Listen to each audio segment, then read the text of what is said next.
এ Jhuma Jhuma, I দেখ বড় বড় চোখ নিয়ে আনন্দবাজার পত্রিকায় কি লিখেছে।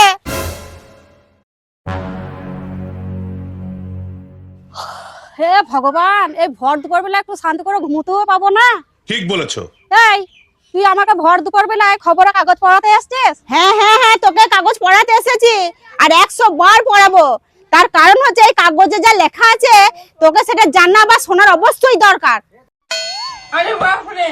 হ্যাঁ বল, তোর খবরের কাগজে কি লেখা বলতো? তুই শুনতে চাইছিস তো এই পেপারে কি লেখা আছে? তাহলে শোন।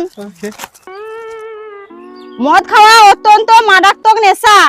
এই নেশায় মানুষের চরম সর্বনাশ হয়। মদ খেলে লিভার পচে কয়লা হয়ে যায়, খাবারের রুচি থাকে না, স্নায়ু দুর্বল হয়, আচ্ছা, এমনকি ক্যান্সার পর্যন্ত হয়।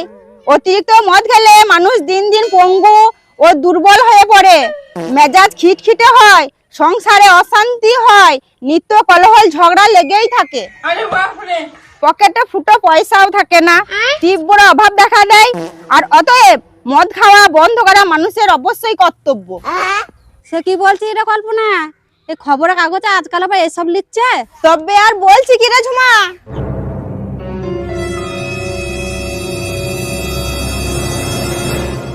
না আজ থেকে বন্ধ। কি তুই সত্যি বলছিস ঝুমা? আজ থেকে তুই মদ খাওয়া বন্ধ করে দিবি? না না, মদ খাওয়া কি বন্ধ করব, কাল থেকে খবরের কাগজ নিয়ে আয় বন্ধ করে দেবো। না থাকবে বাঁশ, না বাজবে বাঁশরি। শালা मैं गाली नहीं दे सकता। फैमिली फैमिली देखती है। हे प्रभु हे हरि राम जगन्नाथ प्रेमानंद।